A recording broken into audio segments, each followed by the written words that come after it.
রেজুমিতে যখন মানুষ job change করে, যখন মানুষ কাজ করে, তখন দেখা যায় যে যখন যারা যে কাজ করে এই কাজগুলো লিখতে লিখতে লিখতে লিখতে একসময় গিয়ে রেজুমি বেশ বড় হয়ে যায় এবং এটা বেশ সমস্যার কারণ হয়ে দাঁড়ায়।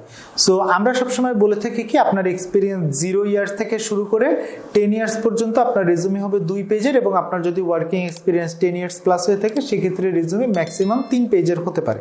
এখন প্রশ্ন হচ্ছে যে আপনি আপনার যত ইনফরমেশন, যত কন্টেন্ট সবকিছুকে 2 থেকে 3 পৃষ্ঠার মধ্যে কিভাবে আটাবেন, এরকম প্রশ্ন অনেকে করে যে আমার তো অনেক ইনফরমেশন, এটাকে 2 থেকে 3 পেজে কিভাবে আটাবো।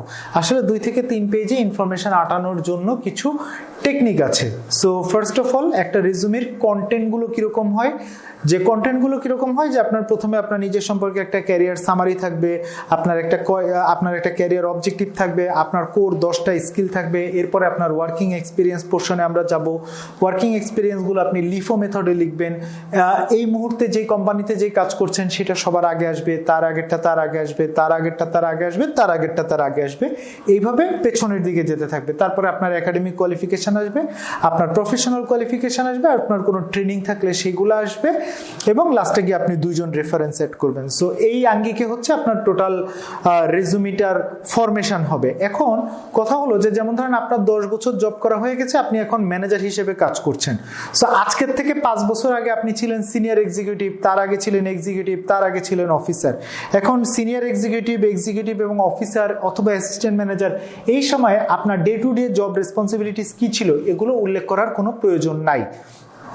একজন মানুষ যদি সিইও হিসেবে তার জব রেসপন্সিবিলিটি দেয়, তাহলে তার কি আর দরকার আছে যে আজকের থেকে 20 বছর আগে বা 18 বছর 20 বছর আগে সে যখন অফিসার ছিল তখন তার জব রেসপন্সিবিলিটি কি ছিল সেটা উল্লেখ করার কি তার কোনো দরকার আছে?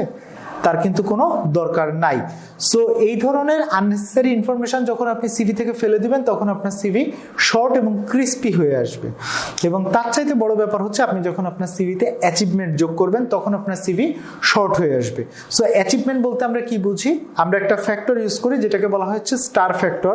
That means what was the situation of your organization when you joined, what are the target that you set, what are the action plan that you developed, and what's the result now. That means আপনার মাধ্যমে আপনার অর্গানাইজেশনে কি development আসছে, কি change আসছে, আপনি কোনটা ইন্ট্রোডিউস করছেন, কোনটা মডিফাই করছেন, কোনটা চেঞ্জ করছেন, কোনটা অটোমেট করছেন, কোনটা মাইগ্রেট করছেন, কোনটা শিফট করছেন, এই সমস্ত ইনফরমেশনগুলো কিন্তু আপনার রেজুমিতে আসতে হবে। সো এই ইনফরমেশনগুলো যদি আপনি নিজে নিজে বুঝতে পারেন তাহলে তো খুবই ভালো, যদি বুঝতে না পারেন তাহলে সেক্ষেত্রে প্রফেশনাল রাইটারের হেল্প নেওয়া আপনার অত্যন্ত জরুরি। বিকজ প্রফেশনাল সিভি রাইটিং এজেন্সিগুলো বা আমাদের মতো যে কোম্পানিগুলো আছে, আমরা কিন্তু প্রত্যেক ক্লায়েন্টের সঙ্গে 1-to-1 আলাপ করি, প্রত্যেক ক্লায়েন্টের সঙ্গে টোটাল ডিসকাস করি, প্রত্যেক ক্লায়েন্টের সঙ্গে কথা বলে তার সম্পর্কে বিস্তারিত জেনে নিয়ে কিন্তু আমরা তার রেজুমিটা তৈরি করি।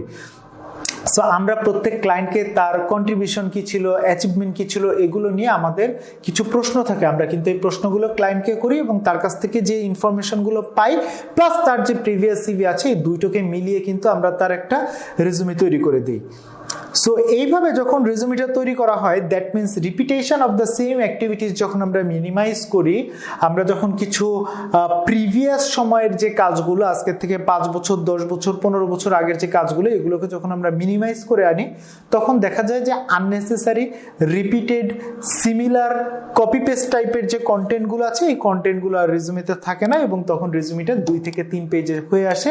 এবং যখন আপনার 2 থেকে 3 পেজের স্মার্ট এবং অ্যাচিভমেন্ট বেসড রেজুমি যখন কোনো একজন নিয়োগকর্তাকে আপনি নিয়োগকর্তার সামনে যখন প্লেস করেন, তখন তার জন্য ইভ্যালুয়েশন করাটাও সহজ হয় এবং এটা আপনার ইন্টারভিউ কল পাওয়ার সম্ভাবনাও বাড়িয়ে দেয়। ধন্যবাদ।